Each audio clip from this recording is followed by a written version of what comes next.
대통령이! 와!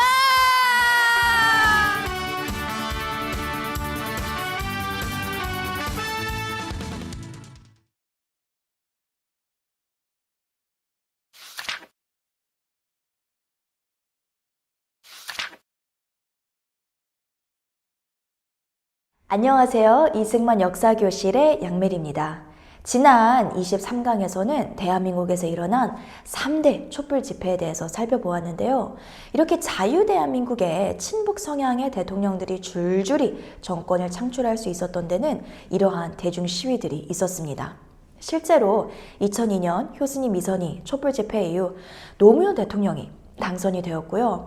2008년 광우병 촛불 집회 이후에는 이명박 대통령의 정부가 무력화되었고요. 마지막으로 2016년, 2017년 세월호 그리고 박근혜 대통령 퇴진 촛불 집회로 인해 박근혜 대통령이 실제로 파면이 되었죠.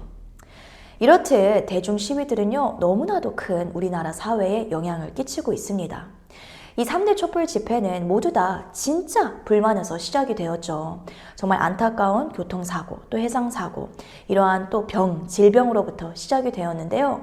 그 진짜 불만을 보면 이러한 것들은 반미 선동으로까지 갈 전혀 그 어떤 아무런 이유도 없었다. 또 박근혜 대통령이 파면되기까지에 박근혜 대통령이 7시간 동안 아무것도 하지 않았다. 이와 같은 거짓 선동이 정말 많이 대한민국에 활기를 쳤는데요. 저희는 늘 이러한 대중 시위들이 대한민국 사회를 걷잡을 수 없이 돌 때 선제적으로 분별을 하고 또 대응을 해야 합니다. 결국 이 3대 촛불 집회에 참석한 특히 많은 젊은이들은요, 이후에 20대, 30대, 40대, 50대, 60대를 거듭하여서 이들의 정치 성향과 또 반미 감정, 반미 의식이 고조되었다. 그런 정도로 사실 이 대중 시위는 막대한 영향을 끼치고 있습니다. 우리는 늘 광장은 민심을 보여주는 하나의 매개체라는 것을 기억하고 광장을 절대 잃어서는 안 됩니다. 항상 어떤 사회적인 문제가 터졌을 때 나라를 지켜야 하는 순간이 올 때는 우리가 행동으로 실천을 하여서 광장으로 나가야 된다라는 것을 여러분께 희망적인 메시지를 던져드립니다. 이렇게 저희가 3대 촛불 집회를 살펴보았는데요. 이 3대 촛불 집회 이후에 오늘 드디어 마지막 24강은요. 이승만 역사교실의 마지막 파이널 강입니다. 이후에 특강도 있지만요. 사실 24강은 저희가 정식 강의 과정의 마지막 강의입니다. 그동안 1강부터 함께 하신 여러분이라면요, 정말 많은 고생을 하셨습니다. 여기까지 오신 것이 여러분만의 힘이 아니라 정말 누군가가 여러분을 위해서 응원하고 격려하고 기도했기 때문이라고 저는 생각이 듭니다. 이번 24강 그리고 마지막 특강까지 여러분께서 성실히 임해주시면 감사하겠습니다. 그렇다면 오늘 24강은요, 저희가 그동안 배웠던 모든 역사의 현재 시점으로 저희가 종착해 있는 상태에서 한번 오늘의 이야기를 풀어보고자 합니다. 우리나라는 해방 직후 1945년부터 48년까지 박헌영, 이 남로당 좌익들, 공산주의자들 때문에 1차 체제전쟁이란 비극을 겪었습니다.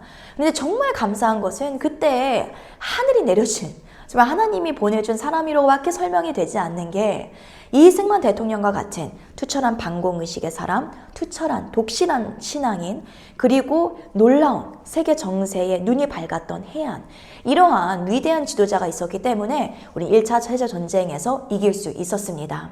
우리는 정말 훌륭한 지도자, 또 좋은 체제와 또 동맹국가, 그리고 종교를 선택하여서 오늘날 대한민국과 북한을 비교하면요, 이미 경쟁은 끝난 상태입니다. 이렇게 대한민국은 1차 체제전쟁에서 이기는데요.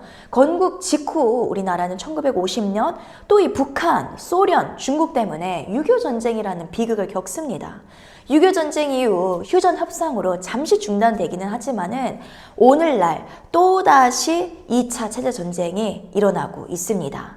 저희가 마지막 4단원에서 18강부터 지금 24강까지 여러분이 내용을 함께 전부 다 열심히 들으셨다면 우리나라는 6.25 전쟁 직후에도 이후에도 아직까지 우리나라에 북한이 파견한 간첩들과 또 조직한 지하당들과 또 주입시킨 확립시킨 이 주체 사상으로 인해 아직까지 우리나라에는 주체 사상을 따르는 주사파들, 친북 성향의 사람들, 김일성주의자들이 존재하고 열심히 활동 중에 있습니다. 이렇게 저와 여러분은 1에서 지금 마지막 23, 24강까지 대한민국의 근현대사를 정말 한 그림으로 관통하는 듯 저희가 쭉 살펴보았는데요. 이런 자유대한민국의 역사를 또 현 주소를 지금 이 심각성을 깨달은 분이 또 있으니 바로 누구일까요? 우리나라의 제20대 대통령 윤석열 대통령입니다. 윤석열 대통령은 2024년 12월 3일 12.3 비상계엄을 선포하십니다.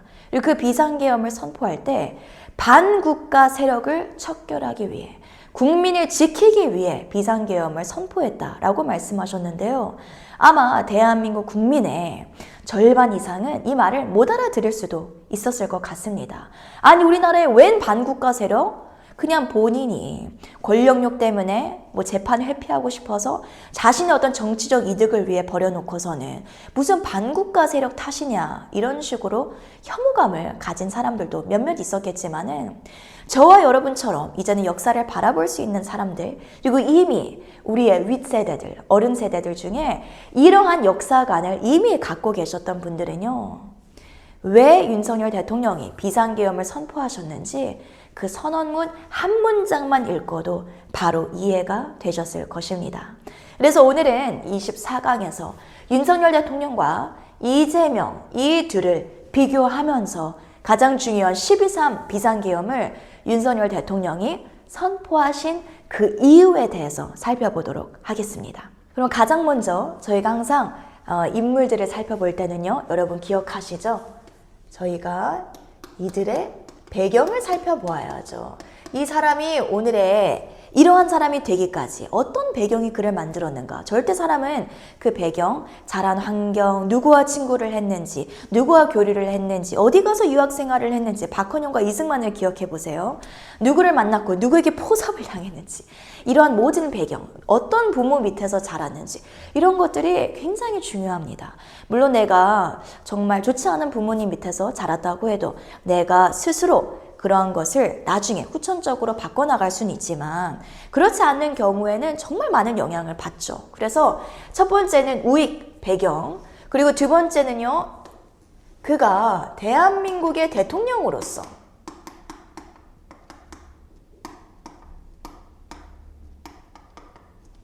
어떤 국정 운영의 기조를 가지고 나라를 운영을 했는지 저희가 살펴보도록 하겠습니다. 동일하게 이재명 역시 그의 배경, 오늘의 그가 있기까지 그는 어떤 삶을 살았고 어떤 사람들을 만났고 어떤 활동들을 했는지 또 그가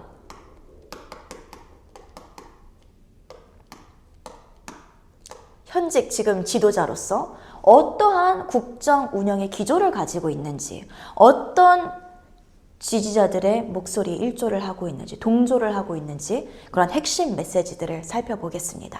먼저 윤석열 대통령에 대해서 살펴보시죠. 윤석열 대통령은 1960년 12월 18일 서울 연희동에서 태어나 충암고등학교를 졸업합니다.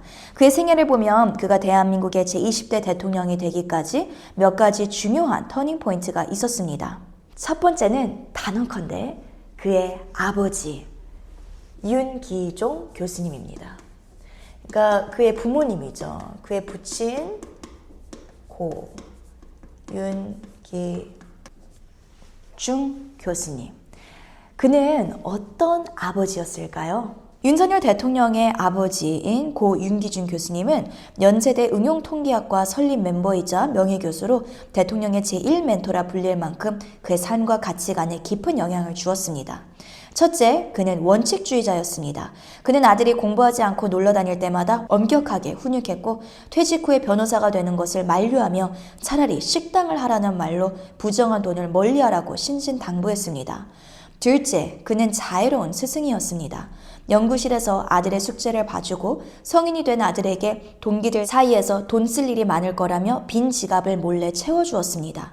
또 제자들을 위해 밥을 사주고 유학기를 배웅해주고 은퇴 후에도 제자들의 안부를 살뜰히 챙겨주며 심지어 제자들의 부친상에도 사흘 내내 찾아주었습니다. 윤석열 대통령 취임식에서도 통상적으로 가족이 앉는 VIP석을 사양하고 일반석에 앉을 정도로 겸손했습니다. 이 성격은 아들에게도 고스란히 전해졌죠. 셋째, 그는 자유주의자였습니다. 윤석열 대통령은 자신의 가치관 형성에 가장 큰 영향을 준 책으로 자유주의 경제학자 밀턴 프리드먼의 선택의 자유를 꼽았습니다. 이 책은 윤기준 교수가 윤석열 대통령의 서울대 입학기념 선물로 준 책입니다. 그는 아버지의 밥상머리 교육을 통해 자유민주적 가치관, 국가관, 경제관을 물려받았습니다. 두 번째는요, 윤석열 대통령은 서울대 법대에 진학하게 됩니다.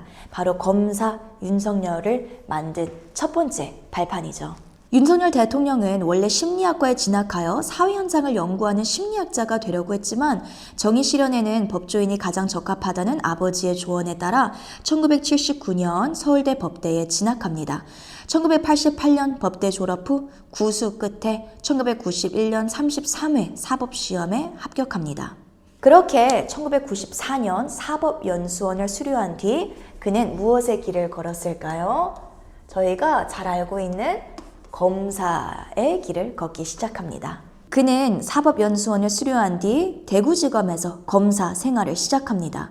이후 1996년 춘천지검 강릉지청, 1997년 수원지검 성남지청을 거쳐 1999년부터 서울중앙지검에서 근무하며 굵직한 사건들을 맡습니다. 대표적으로 김대중 정부 경찰 실세로 평가받던 박희원 전 치안감 뇌물수수 수사, 노무현 정부의 측근 인사인 안희정, 강금원 구속, 노무현 정부 현대자동차 정몽구 비자금 수사, 이명박 정부 BBK 주가 조작 사건 수사, 국가정보원 여론조작 사건 수사, 박근혜 최순실 국정농단 수사 등이 있습니다. 이후 박근혜 대통령의 탄핵으로 조기 대선에서 당선된 문재인 전 대통령은요, 윤석열 당시 검사를 서울중앙지검장으로 임명하고 이후 2019년에는 그를 43대 검찰총장으로까지 임명을 합니다. 43대 검찰총장,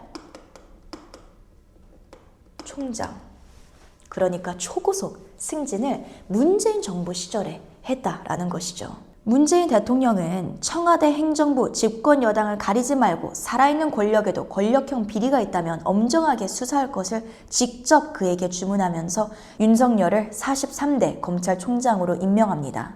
하지만 애초부터 권력에 충성하지 않았던 윤석열 대통령은 조국을 비롯한 청와대 핵심 인사 수사까지 개시합니다.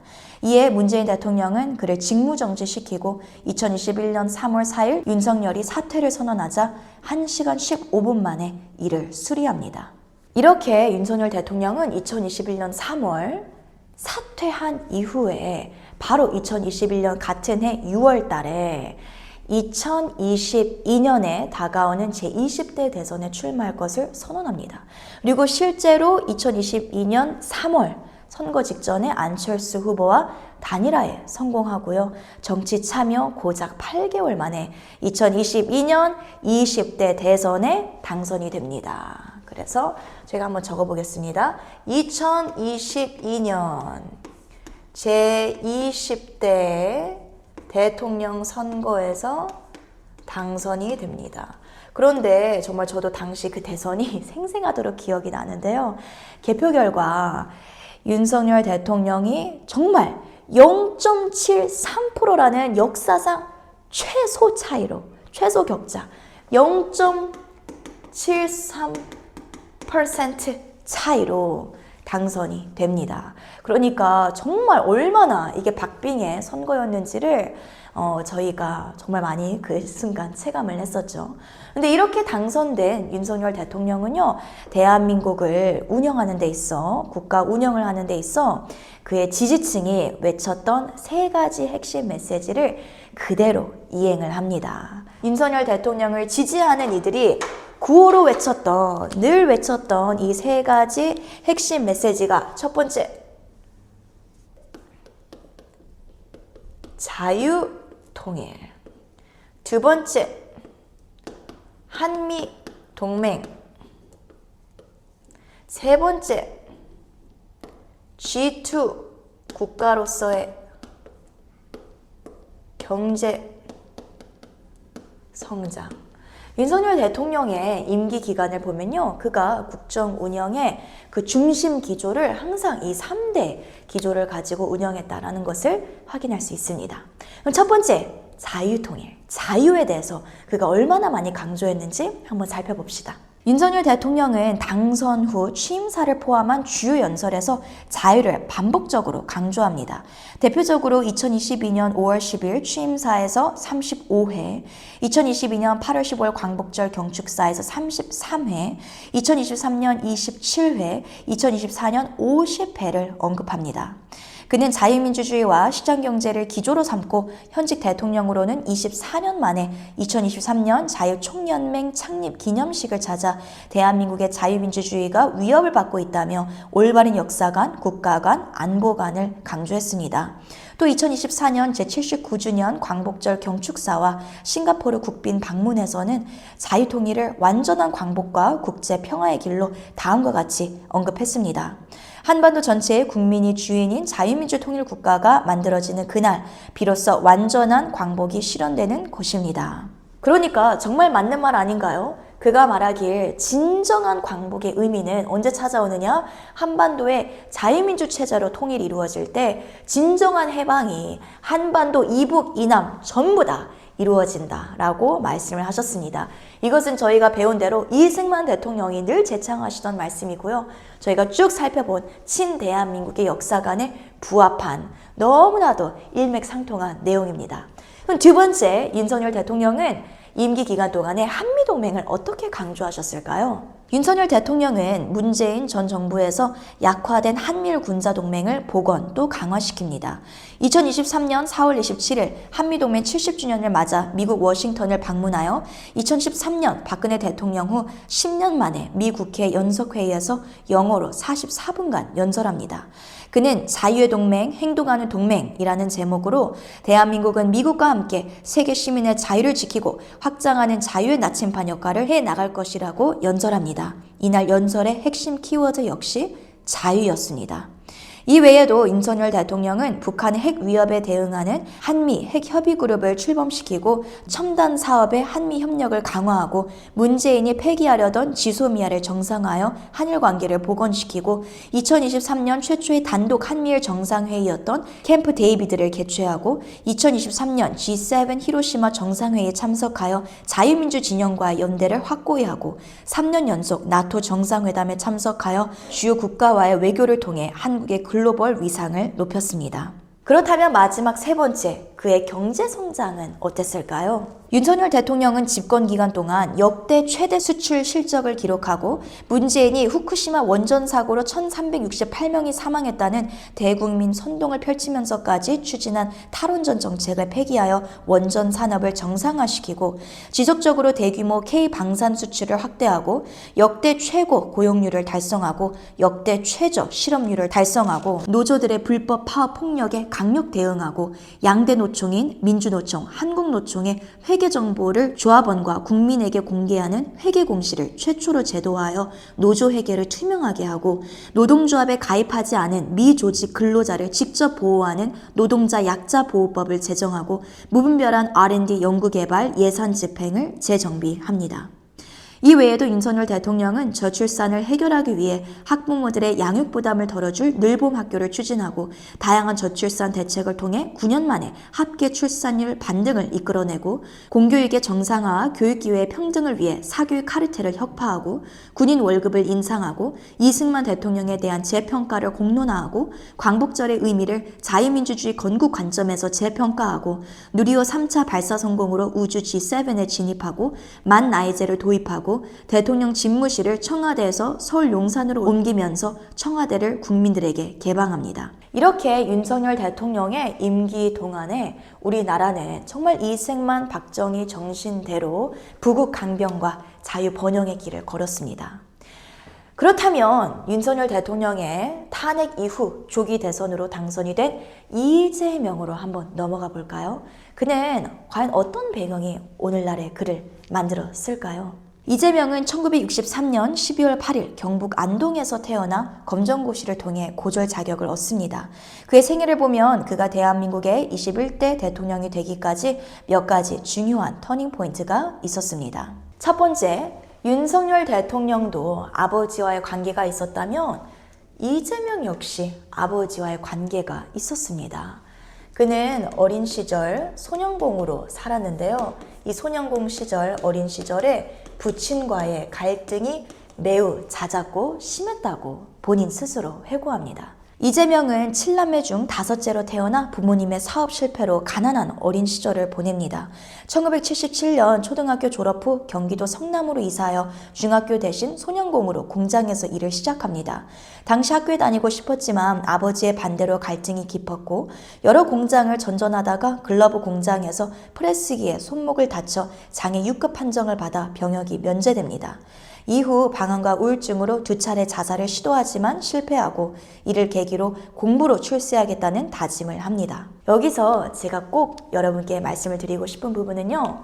이러한 두 지도자의 극명한 어린 시절의 어떤 배경 차이, 특히나 그들의 부의 차이. 한쪽은 가난하게 자랐고 한쪽은 그래도 형편이 여유롭게 자랐기 때문에 한창 이 제20대 대선 때도 이들의 어린 시절 사진이 돌면서 이재명이 마치 더 우리 일반 국민들에게는 더 친근한 인물인 마냥, 그리고 윤석열 대통령은 조금 더 기공자다, 잘 살았다, 그들이 사는 세상이다, 뭐 이런 식으로 또 언론몰이를 한 적이 있습니다. 그래서 저도 그걸 뉴스로 접하면서 참 이런 생각을 해보게 되었습니다.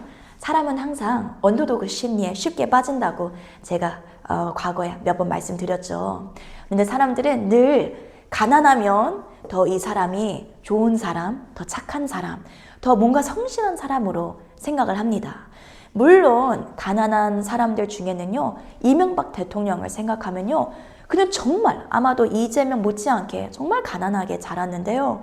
그는 정말 성실하게 그리고 열심히 살았습니다.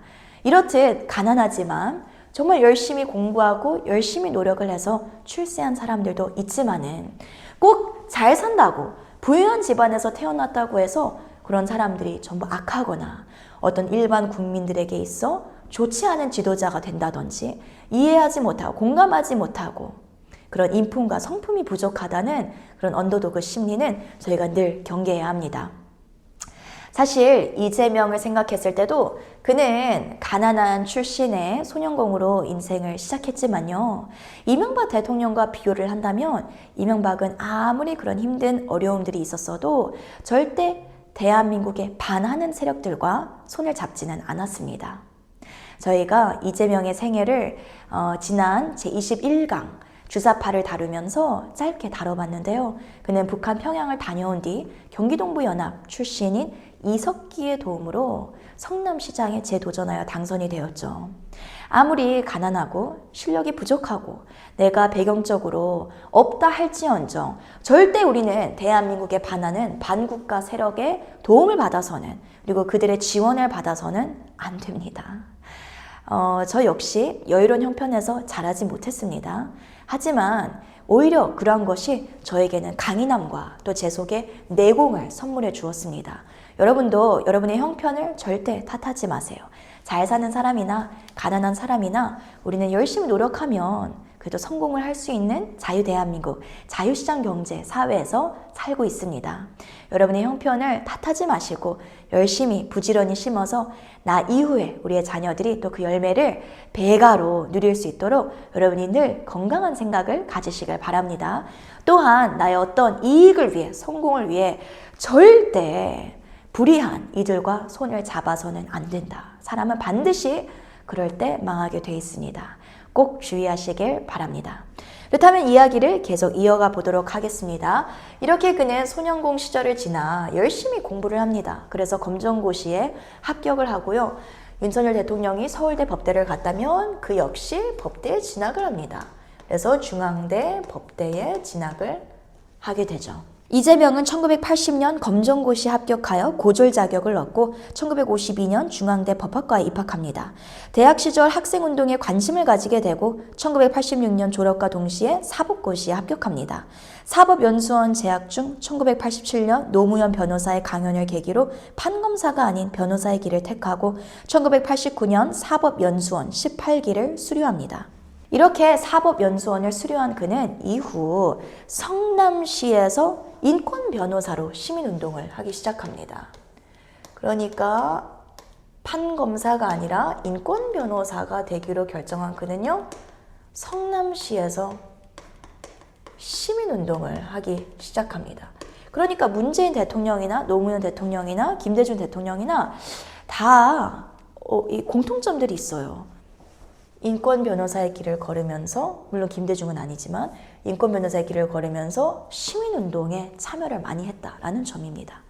이거는 정말 저희가 한 가지 배워야 될 점인 것 같습니다. 시민운동에 많이 참여함으로써 그가 굉장히 많은 경험과 또 경력들을 얻게 되었겠죠. 이재명은 사법연수원 수료 후 민변에 가입하여 인권 변호사로 활동합니다.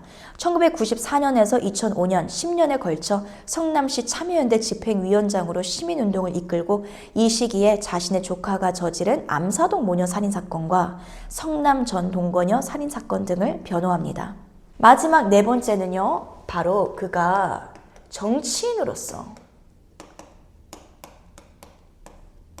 길을 걷기 시작한 바로 열린우리당 가입, 그리고 북한 평양까지 민간인 출신으로 방문하게 되죠. 그리고 그 계기를 통해 그는 성남시 시장에 낙선을 했는데 재도전했을 때 이석기의 도움으로 당선이 되고 경기도지사에 또 당선이 되고 마지막으로는 더불어민주당의 정말 대선 후보, 2022년 제20대 대선 후보도 되고 낙선은 했지만 이후 당대표를 역임하고 인재위원장까지 스스로 임명하면서 공천권을 장악하여 2024년 총선에 거의 그냥 민주당 완전 물갈이를 당했죠. 그래서 이렇게 그는 정치인으로 북한 평양을 다녀온 뒤로 그의 인생은 달라졌고 경기동부 이석기를 만난 뒤 그의 인생의 성공, 과연 그 성공의 기준을 저는 저 이재명과 똑같은 기준을 갖고 있지는 않은 것 같지만은 그의 기준으로 봤을 때는 아마 이렇게 정치계에 성공하는 것, 권력의 중심에 서는 것, 어떤 돈 이런 것, 명예에 있어서 그가 초고속 진급을 하면서 이렇게 출세를 합니다. 그 결과 그는 2025년 치러졌던 조기 대선, 6.3 대선에서 제21대 대선에서 김문수 국민의힘 후보를 제치고 당선이 됩니다. 그렇다면 그는 대한민국의 제21대 대통령으로서 어떤 국정 운영의 기조를 가지고 나라를 운영했을까요? 그의 지지층은요, 3대 문구를 외쳤습니다. 그리고 그의 국정 운영 역시 이 3대 기조에 동조하는 그리고 부합된 정치를 하고 있습니다. 그 첫 번째는 바로 연방제 통일입니다. 이젠 지겹도록 저희가 많이 들었죠. 두 번째, 윤석열 대통령은 자유통일이라면 이재명은 연방제 통일. 윤석열 대통령은 한미동맹이라면 이재명은 주한미군을 어떻게 해야 돼요? 철수해야 된다. 이게 지금 지지층의 핵심 메시지입니다. 그리고 이들이 여기에 동조하는 것을, 따르는 것을 볼 수가 있어요. 세 번째, 종전선언. 이를 또 다르게 표현하면 평화, 그놈의 평화. 저는 평화를 좋아합니다만 이 남북 공동선언의 그 평화 통일 때문에 평화 소리만 들어도 이제 막 치가 떨리네요. 진정한 평화, 그 진정한 평화를 찾아야 합니다. 그래서 이 3대 기조 한번 하나씩 살펴보도록 하겠습니다. 첫 번째, 연방제 통일. 연방제는 남한과 북한이 지금처럼 나뉘어 각각 자유민주주의와 공산주의를 유지하는 체제 형태로 언뜻 듣기에는 전쟁도 분단도 사라지는 달콤한 꿈처럼 보입니다. 하지만 공산주의와 자유민주주의는 본질적으로 공존할 수 없으며 일정 기간 공존해도 반드시 이념이 더 강한 쪽, 공산주의 이념이 더 약한 쪽 자유민주주의를 흡수하게 돼 있다라는 비판이 늘 제기됩니다. 낮은 단계 연방제는 높은 단계 연방제의 이전 단계일 뿐이며 그 궁극적인 목표는 북한식 흡수 통일, 곧 공산 통일입니다. 그럼에도 이러한 위험한 통일 방안을 선동하는 정치 집단과 인물이 있는데 바로 더불어민주당과 이재명입니다. 더불어민주당의 현 통일 정강 정책은 다음과 같이 명시하고 있습니다. 남북의 평화 공존과 공동 번영을 추구하며 북한의 적대적 두 국가론에 대응하여 헌법에 기반한 평화적 통일을 지향한다. 이를 위해 7.4 남북 공동서명, 남북 기본 합의서, 6.15 공동선언, 14 선언, 4.27 판문선언 및 9월 평양 공동선언 등 남북 간 합의를 존중, 계승하고 적극 이행한다. 두 번째는 바로 미군 철수입니다. 이재명은 주한미군에 대해 과거에 어떤 발언을 해왔을까요? 2016년 11월 17일 경기도 부천시청 강연에서 당시 성남시장이던 이재명은 경제력, 군사력으로 충분히 방어 가능한데 미군 주둔을 합리화하는 것은 빙신 같은 소리라며 주둔 필요성을 부정했습니다. 또 2021년 7월 2일 안동 아육사 기념관에서는 대한민국은 친일 세력이 미 점령군과 합작해 지배체제를 유지했기에 깨끗하게 출발하지 못했다라고 발언했습니다. 하지만 이재명이 말한 것과 달리 한미동맹은 지난 70여 년간 북한의 침략을 방지하는 전쟁 억제 수단으로 작용해왔고 주변 공산국가들의 위험이 상존함에도 해외 투자자들의 유입을 가능케 해왔고 국방비를 GDP 3% 이내로 제한하여 경제성장에 투자할 수 있는 여력을 마련해 주었습니다. 오늘날 우리나라가 세계 6위 강대국이 될 수 있었던 데는 지난 70여 년간 한미동맹 덕분에 전쟁이 단 한 번도 일어나지 않았기 때문입니다. 바로 이러한 이유가 오늘날 우리나라 주사파가 한미동맹을 해체하려는 근본적인 이유입니다. 마지막 세 번째, 이재명은 평화협정 종전선언에 대해 어떤 발언을 해왔을까요? 2021년 11월 25일 이재명은 정전 상태를 종전 상태로 바꾸고 다시 평화협정을 넘어서 상호 공존하고 또 서로 도움이 되는 공동 번영의 관계로 발전해 나가야 하는 것이라고 말했습니다. 이어 2023년 7월 4일 아무리 더러운 평화라도 이기는 전쟁보다는 낫다며 강력한 국방력으로 이길 수 있는 동력을 키우는 일도 중요하지만 이것보다 더 중요한 것은 싸우지 않고 이기는 것이라고 강조했습니다. 평화 통일은 이렇게 전쟁 없이 서로가 상호 공존하여서 서로가 상호 합의를 하여서 이렇게 공존하는 통일을 의미하는데요. 저희가 이미 김대중 때부터 낮은 단계 연방제 실체를 1, 2, 3번 쭉 나열을 했지만요. 다 허상입니다. 허구예요, 허구. 어떻게 종교의 자유가 없는 북한과 종교의 자유가 있는 우리 대한민국이 체제 공존할 수 있나요? 또 우리는 얼마든지 김정은에 대해 욕할 수 있고 비판할 수 있는데 북한, 그런 게 일절 용납이 되나요? 즉각 처형입니다. 어떻게 두 체제가 말도 안 되죠. 근데 그러한 것을 아직까지도 선동을 할 수 있는 것 자체가 우리나라 국민의 의식 수준이 그토록 낮다라는 것입니다. 남을 탓할 게 아니라 나 먼저 내가 각성을 해야 하는 것이 정말 필요한 것 같습니다. 그렇다면 우리는 어떻게 평화를 이룰 수 있을까요? 과거 4세기 로마의 당대 최고의 군사 전략가였던 레나투스는 이런 말을 남긴 적이 있습니다. 평화를 원한다면 전쟁을 준비하라. 이 말은 즉슨 무조건 평화를 위해 가서 싸워서 이겨야 된다. 전쟁을 치러야 된다. 이런 말을 의미하는 게 아니라요. 네가 평화를 원하면 나라 자체가 강해야 된다.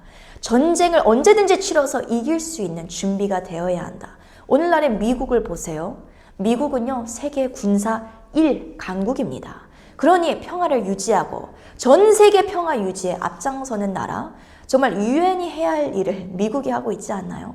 이렇듯 우리나라가 정말 평화를 원한다면요, 전쟁을 원하지 않는다면요, 전쟁의 약한 모습을 보여줘서는 안 됩니다. 6.25 전쟁 때 우리나라가 만만하니까, 미군이 철수하니까, 이들이 군사적으로 우위를 차지하니까 북한, 소련과 중국이 쳐들어온 것 아닙니까? 우리는 정말 북한이 비핵화하고 자유민주주의 체제를 선택하지 않는 한 이러한 평화 통일은 허상일 뿐입니다. 빛 좋은 개살구다라는 것으로 여러분이 늘 기억하시길 바랍니다. 이 외에도 이재명이란 인물이 어떤 생각을 가지고 있는지, 어떤 사상체계를 가지고 있는지 가장 잘 보여주는 두 권의 책이 있습니다.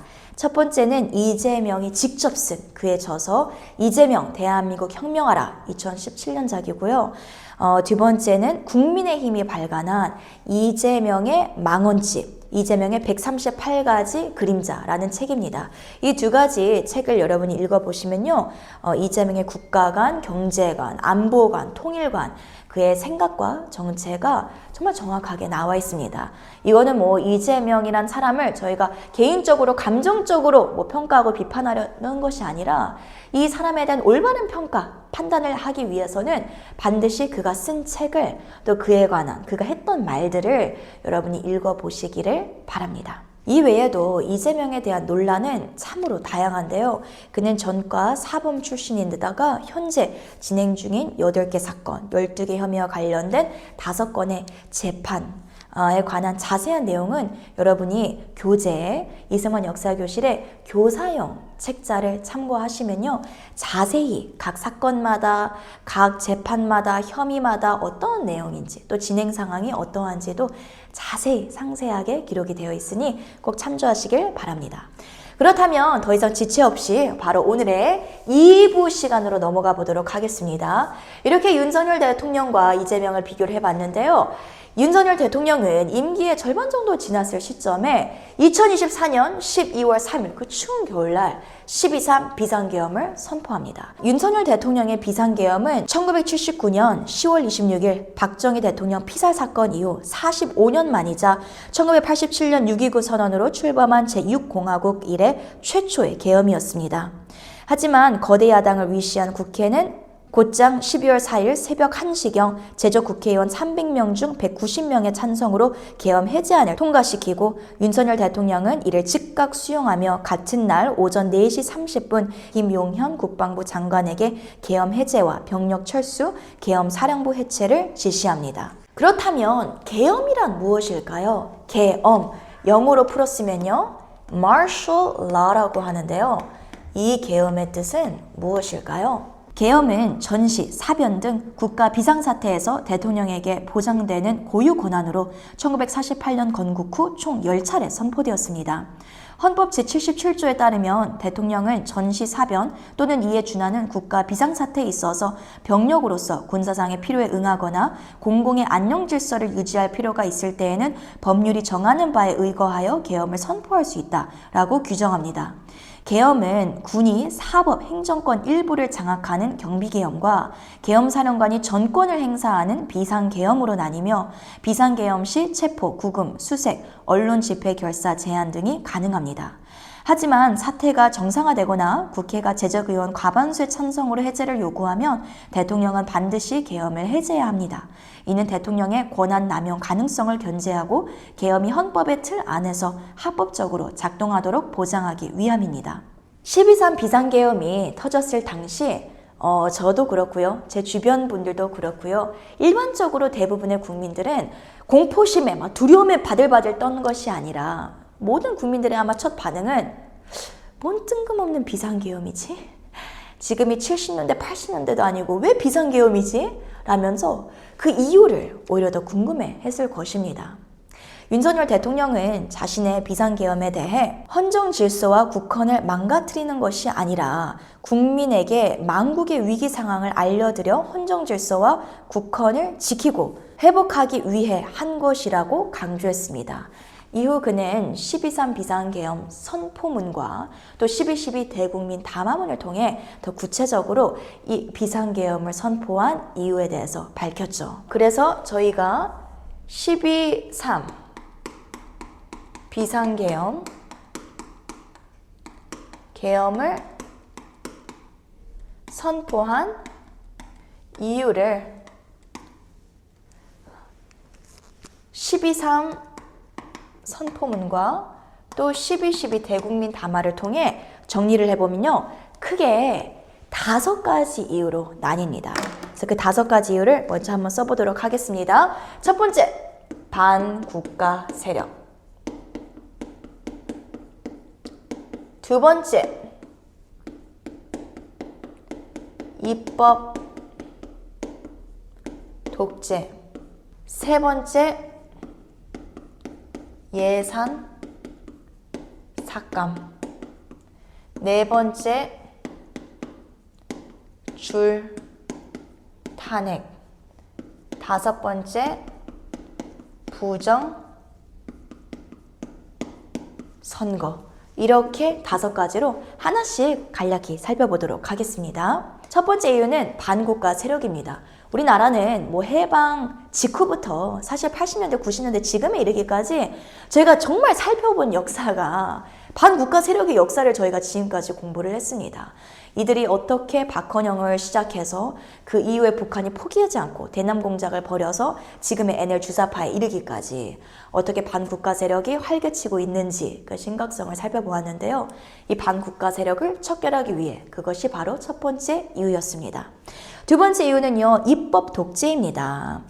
우리가 2024년 바로 이재명이 인재위원장 스스로 임명을 해서 공천권을 발동시킨 이 22대 총선에서 더불어민주당은 175석, 조국혁신당은 12석, 개혁신당은 3석, 그리고 새로운미래 1석, 진보당까지 1석을 차지하면서 거대 여당, 192석의 거대 여당을 형성했습니다. 이렇게 형성된 거대 야당은 압도적인 의석을 기반으로 입법 독재, 예산 삭감, 줄 탄핵을 밀어붙이면서 대한민국의 삼권 분립을 심각하게 훼손하죠.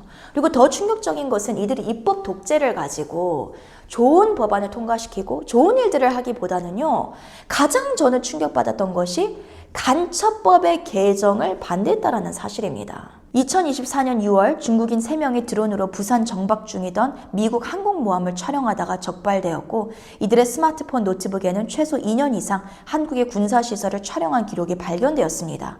또 같은 해 11월에도 40대 중국인이 드론으로 국정원을 촬영하다가 붙잡혔지만 현행법으로는 외국인의 간첩 행위를 간첩죄로 처벌할 수 없는 상황입니다. 이러한 이유들 때문에 윤석열 대통령은 형법 개정을 시도했지만 거대 야당은 이를 완강히 막았습니다.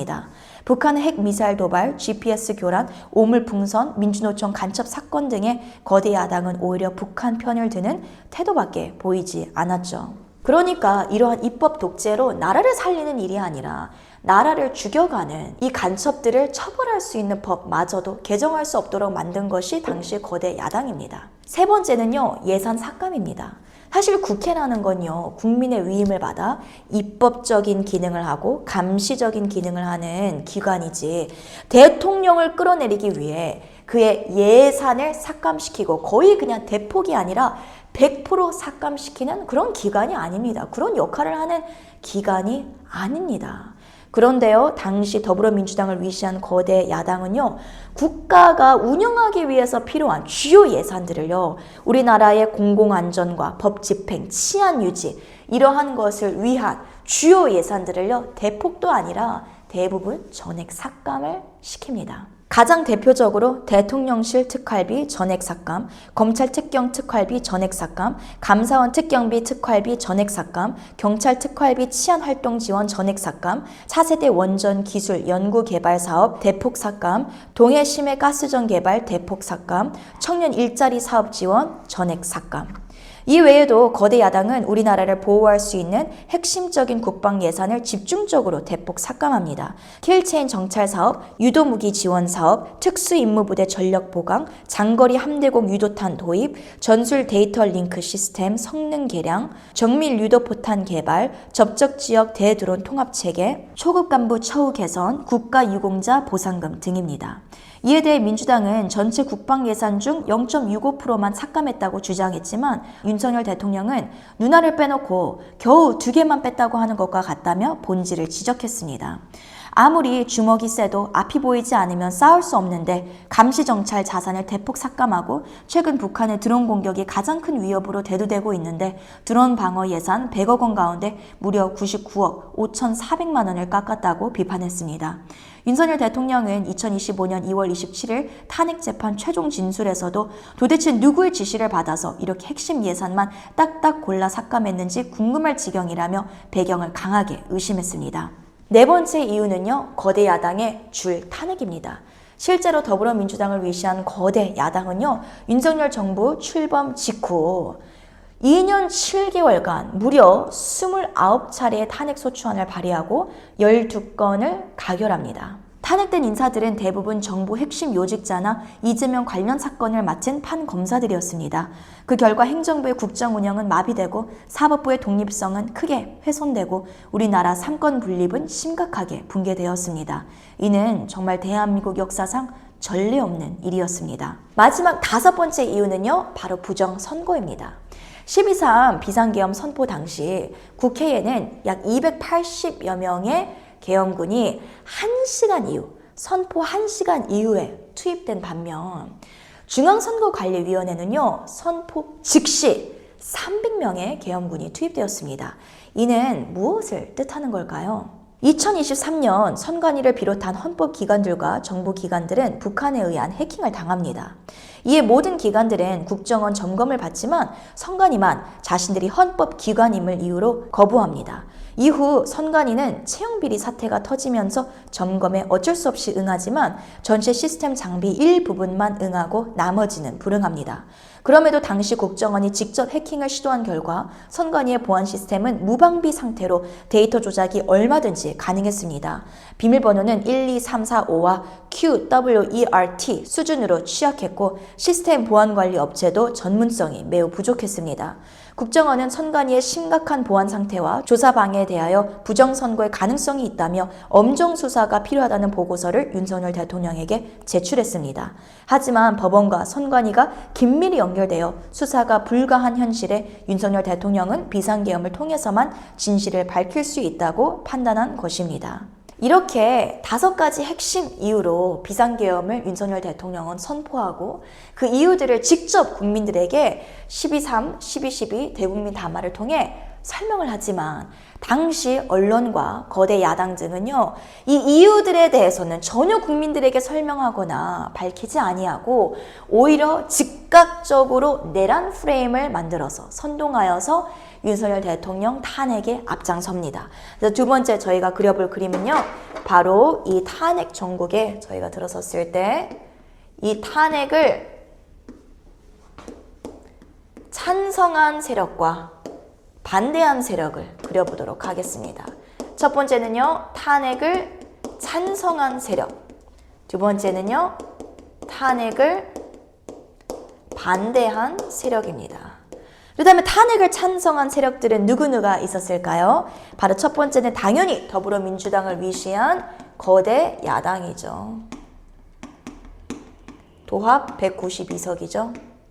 거대 야당 전체가요. 플러스 두 번째는요, 당시 언론은요, 윤석열 대통령의 어떠한 비상계엄을 선포한 이유에 대해서는 전혀 설명하지 않고 오히려 더불어민주당을 비롯한 이 거대 야당이 제시한 윤석열 대통령은 내란 수괴다. 비상계엄에 동참한 사람들은 내란 공범이다. 비상계엄은 내란이었다. 이러한 문구에 동조를 합니다. 또 이들은 모든 이 선포의 정당성과 본질은 외면한 채 자유민주주의 후퇴다. 헌정질서의 파괴다. 대규모 군사작전 계획이었다. 제2의 계엄령을 또 준비하고 있다. 확인되지 않은 정보와 가짜뉴스까지 파급시키면서 국민의 불안감을 증폭시키고 12.3 비상계엄에 대한 국민들의 첫 감정을 반감으로 만드는데 큰 일조를 하죠. 세 번째는요, 심지어 이게 가장 기가 막힌 일인데요. 국민의힘 의원들입니다. 아무리 거대 야당이라도 야당 의석수만으로는 가결 종족수인 200명을 채울 수 없었습니다. 실제로 12월 7일 1차 표결 당시 국민의힘 의원 108명 중 105명이 불참하면서 표결은 무산되었죠. 하지만 국민의힘 당대표 한동훈이 탄핵을 촉구하자 12월 14일 2차 표결에서 국민의힘 12명이 찬성표를 던지면서 탄핵 소추안은 가결됩니다. 한때 윤석열 정부의 법무부 장관이었던 한동훈은 2024년 제22대 총선 공천 실패에 이어 탄핵 과정에서도 보수 세력의 분열을 가속화했습니다. 이후 권성동 원내대표와 권영세 비상대책위원장이 당을 이끌지만 국민의힘 의원 중 상당수는 계엄 선포의 정당성을 부정하고 대통령을 변호하지 않았습니다. 네 번째는요. 우리나라의 공권력, 경찰, 검찰, 또 헌법기관인 공수처. 이 3대 세력입니다. 비상계엄 선포 후 불과 3, 4일 만에 경찰, 검찰, 공수처 등 모든 수사기관은 민주당의 내란 프레임에 맞추어 대형 수사팀을 꾸리고 관련자들을 신속히 수사, 체포 또 구속합니다. 공수처는 내란죄 수사권이 없음에도 윤석열 대통령을 강제로 수사하고 불법적으로 체포영장을 발부합니다. 서울중앙지방법원에 신청한 구속영장이 4차례 기각되자 오동훈 공수처장은 관할을 위반하면서까지 서울서부지방법원에 이순영 판사에게 영장을 신청합니다. 이순영 판사는 형사소송법 110조, 111조를 배제한 채 체포영장을 발부하며 대통령의 신분과 헌법상 보호조항을 무시한 채 수사를 강행합니다. 당시 최상목 대통령 권한대행은 대통령 경호 지원을 요청하지만 경찰 경호팀과 수방사 경호부대는 공수처의 체포영장 집행을 저지하는 데 경찰과 군 병력을 투입하는 것은 옳지 않다며 협조를 거부했습니다. 결국 국가수사본부는 공수처와 합동으로 대통령의 한남동 관저를 급습하여 2025년 1월 15일 경찰 3,700명을 투입한 대규모 작전 끝에 윤석열 대통령을 체포합니다. 2025년 1월 26일 윤석열 대통령의 친정이자 법치주의의 최후보루인 검찰마저 구속 상태인 윤석열 대통령에 대한 내란범 수사에 착수합니다. 이는 검찰총장 심우정을 비롯한 검찰 간부들이 정치적 격변기 가운데 살아남기 위해 거대 야당인 더불어민주당에 줄을 선 결과로 평가됩니다. 이러한 불법적 절차가 난무하는 가운데 현직 대통령을 지킨 공권력은 경호처뿐이라는 현실도 확인할 수 있었습니다. 다섯 번째는요, 바로 헌법재판소입니다. 헌재. 헌법재판소는 헌법에 대한 해석, 적용을 담당하는 독립된 사법기관으로 법률과 공권력이 헌법에 위배되는지 판단하는 등 헌법 질서를 수호하는 역할을 합니다. 하지만 오늘날 대한민국의 헌법재판소는 좌파 사법 카르텔인 우리법 연구의 출신들로 장악되어 정치적 판결을 내리는 기관으로 변질되었습니다. 우리법 연구회는 1988년 2차 사법파동을 계기로 박시원 판사를 중심으로 결성된 좌파 성향 판사 모임입니다. 겉으로는 학술연구 모임을 표방했지만 사실상 정치적 결사체에 가까운 사법 카르텔이라는 비판을 받아 마땅합니다. 2010년 해체 후 곧바로 국제인권법 연구회로 재편되었고 문재인 정부에서 김명수 대법원장이 임명되면서 사법부 요직을 장악했습니다. 윤석열 정부에서도 대법관 5명, 헌법재판관 3명, 오동훈 공수처장과 이순영 부장판사 등이 모두 같은 출신으로 사법부 내 영향력을 확대하고 있습니다. 마지막 6번째는요, 북한입니다. 북한은 윤석열 정부 출범 직후에 윤석열 탄핵 투쟁의 불씨를 피우라며 종북 세력에게 다음과 같이 지령을 내렸습니다. 윤석열 대통령이 당선돼 친미 사대적이고 반민중적이며 반통일적인 보수 정권이 들어섰다. 집권 초기부터 윤석열 패거리들에 대한 실천 투쟁을 공세적으로 조직 전개하라. 윤석열과 일가 족속, 측근들의 정치 추문과 부정부패 행위들을 집요하게 물고 늘어지면서 법적 처벌을 요구하는 압박 공세를 지속적으로 강화해 윤석열 탄핵 투쟁의 불씨를 피우고 제2의 촛불 항쟁 때와 같은 대중적인 항거 기운을 조성하라. 특히 북한은 2024년 제22대 총선을 앞두고는 국민의힘을 윤석열의 사당이라고 규정하여 친윤계가 안철수, 이준석 등 비윤계를 공천, 대학살할 것이라는 유언비어를 퍼뜨려 신당 창단론 분위기를 유도하라고 지령했습니다. 북한은 과거에 국가시설 마비를 통한 사회혼란 유도, 진보정당 및 단체 등의 직접 침투, 한미동맹 비판 및 후쿠시마 오염수 부각 등을 통한 반미 반일 선전 등의 지시와 달리 최근에는 탄핵 집회와 촛불 집회 등을 통한 정부 비판 여론 확산, 친윤 비윤 갈등, 보수 분열 조장하도록 선전선동 강화, 대통령의 여당 사당화 주장 등 부정적 이미지 집중 부각 등으로 반정부 분위기와 보수 진영 내 갈등을 조장하는 데 심혈을 기울이고 있습니다. 실제로 2023년 이준석은 국민의힘을 탈당하여 개혁신당을 창당하며 보수 분열이 현실화되었고 이러한 분열은 곧 총선 패배와 탄핵 정국으로 이어졌습니다. 이러한 거대 야당의 탄핵몰이로 결국 윤석열 대통령의 지지율은 11%까지 하락을 하는데요. 놀라운 것은 바로 반격을 난 탄핵 반대 세력으로 인해 반등을 한 것이 무려 50%대까지 지지율이 다시 반등을 합니다. 이때 탄핵의 물결에 반대하는 것, 반대 운동에 앞장섰던 핵심 세력들이 있는데요. 첫 번째부터 살펴보도록 하겠습니다. 첫 번째는 당연히 2019년부터 광화문 광장을 좌파들에게 내어주지 않은 정광훈 목사님이 이끌고 계시는 광화문 운동입니다. 윤석열 대통령 지지율 반등의 기반에는 광화문 집회를 통한 보수 결집이 있었습니다. 12.3 비상계엄 선포 직후 사랑제일교회 정광훈 목사님이 이끄는 광화문 운동은 2024년 12월 4일, 5일, 6일, 7일, 14일, 21일, 28일 연이어 국민혁명대회를 열어 탄핵 무효, Stop the Steal을 외쳤고 수백만 시민이 광화문 광장을 메웠습니다. 이들은 광화문뿐 아니라 한남동 대통령 관저, 과천공수처, 헌법재판소, 서울구치소 등에서 집회를 이어가며 탄핵 정국에 맞서는데 핵심 동력이 됩니다. 두 번째 핵심 세력은요, 바로 보수우파 유튜버들입니다. 이들은 친민주 목소리만 내는 대한민국 주요 언론사들에 반격하여 비상계엄의 정당성, 그 이유를 널리 국민들에게 설명하고 알리는데 앞장섭니다. 가장 대표적으로 신의 한수 TV, 신인균의 국방 TV, 신남성연대, 홍철기 TV, 정의구현 박안석, 시사 우동균, 그라운드C, 전한길 역사 강사 등이 있습니다. 세 번째는요, 부산 세교로교회의 손현보 목사님께서 이끄시는 새롭게 등장한 국가 비상기도회의 세이브 코리아입니다. 2025년 1월 11일 경남 부산의 세계로교회 손현보 목사님은 여의도 국회의사당 앞에서 매주 토요일 탄핵반대 집회인 세이브 코리아 국가 비상기도회를 개최합니다.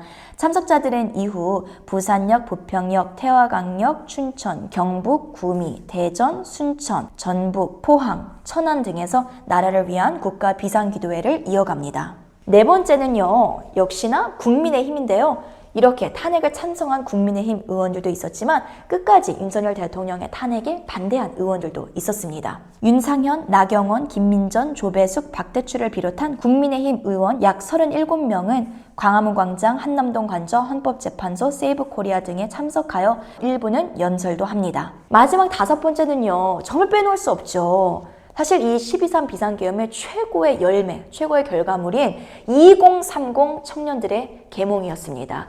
사실 이들의 계몽으로 인해, 이들의 우경화로 인해 자유대한민국은 앞으로 좌경화된 이 40, 50 세대가 지나고 새롭게 등장한 2030 세대가 떠오를 때 자유대한민국을 다시 부국강병, 자유번영의 길로 이끌어갈 수 있는 중요한 조직 기반을 마련할 수 있었죠. 전국적으로 확산된 탄핵 반대 집회로 윤석열 대통령의 지지율은 한 달 만에 50%로 반등합니다.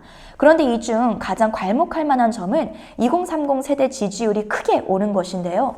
20대는 국민의힘 15%에서 25%로 10% 상승하고 민주당은 40%에서 30%로 10% 하락합니다. 30대 역시 국민의힘 19%에서 29%로 10% 상승하고 민주당은 54%에서 38%로 무려 16% 하락합니다. 청년들은 계엄령을 계몽령이라 외치며 스스로를 깨어있는 세대로 규정했고 이러한 2030 세대의 우경화는 4050 세대의 각성을 이끄는 계기가 되었습니다. 이렇게 탄핵 찬성과 탄핵 반대 세력을 거쳐 드디어 탄핵 재판이 이루어지는데요. 이 탄핵 재판의 결과는 어떠했는지 바로 홍장원과 곽종근의 메모와 또 증언, 진술이 핵심 증거물로 채택이 되었는데요. 이들은 여러 번 진술을 번복하는 등 신빙성을 잃는 모습들을 여러 번 보이지만요. 결국 헌법재판소는 2025년 4월 4일 8대0 만장일치로 윤석열 대통령을 파면시킵니다.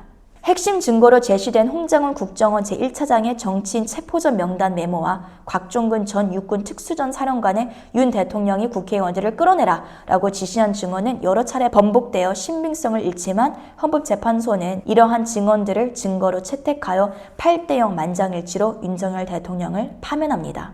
윤석열 대통령의 탄핵으로 치러진 조기 대선 6.3 대선 제21대 대선에서 이재명은 국민의힘 김문수 후보를 제치고 결국 대한민국의 제21대 대통령으로 당선됩니다. 이렇게 24강을 마무리하면서 우리는 결단해야 합니다. 윤석열 대통령의 탄핵은 개인의 탄핵이 아니라 결국 자유대한민국의 탄핵을 알린 근현대사의 가장 큰 획을 그은 사건 중 하나로 이제 남게 되었습니다. 윤석열 대통령의 비상계엄은요, 이러한 5가지 핵심적인 이유가 있었는데요. 윤석열 대통령은 저와 여러분처럼 대한민국의 반국가 세력이 과거부터 지금까지 활개치고 있다라는 그 위기를 국민들에게 알리기 위해, 그것을 사실 알리기 위해 이 12.3 비상계엄을 선포하셨습니다. 그럼에도 불구하고 윤석열 대통령은 탄핵이 되었지만 우리는 이 12.3 비상계엄의 교훈을 반국가 세력을 알리는 데 있어 이렇게 무참히 짓밟히는구나. 이러한 현실을 우리가 자각하고 더욱더 각성해야 합니다. 반국가 세력이 버젓이 존재하는데 그 존재한다는 것을 알리는 데 있어서 우리가 어떻게 더 알릴 수 있는지 우리는 연구하고 준비를 해야 합니다. 오늘날까지 이석기를 비롯한 이 NL 주사파 세력들은요, 정치권의 중심에 이제는 서서 대한민국을 어떻게 해서든지 북한의 연방제 통일로 편입시키기 위해 밤이면 밤마다 새벽이면 새벽마다 모든 자금과 자신들의 전략들을 동원하여서 혁명가들로 살아가고 있습니다. 그렇다면 국민인 저와 여러분은 어떻게 자유대한민국을 지킬 수 있을까요? 바로 여러분에게 주어진 그 자리에서 학생이라면 학생, 직장인이라면 직장인, 사업가라면 사업가, 부모라면 부모, 교육자라면 교육자, 여러분 한 분 한 분이 올바른 역사관으로 깨어날 때, 또 여러분이 여러분에게 주어진 달란트와 재능들로 열심히 성실히 준비할 때 반드시 여러분이 대한민국을 위해 귀하게 쓰임받을 날이 오고 있다라는 것을 잃지 마시길 바랍니다. 역사관, 바른 역사관을 갖고 있는 사람만이 한 시대에 귀하게 쓰임받을 수 있다라는 교훈을 여러분이 기억하시고 대한민국의 제2의 이승만과 박정희 대통령이 되어주시기를 바라는 마음으로 오늘 24강 마무리하도록 하겠습니다. 저는 그럼 다음 시간 마지막 4단원 역사 스케치 시간과 또 특별한 강의, 특강으로 여러분을 찾아뵙도록 하겠습니다. 지금까지 이승만 역사교실의 양메리였고요. 그동안 정말 고생 많으셨습니다. 감사합니다. 이승만 자유통일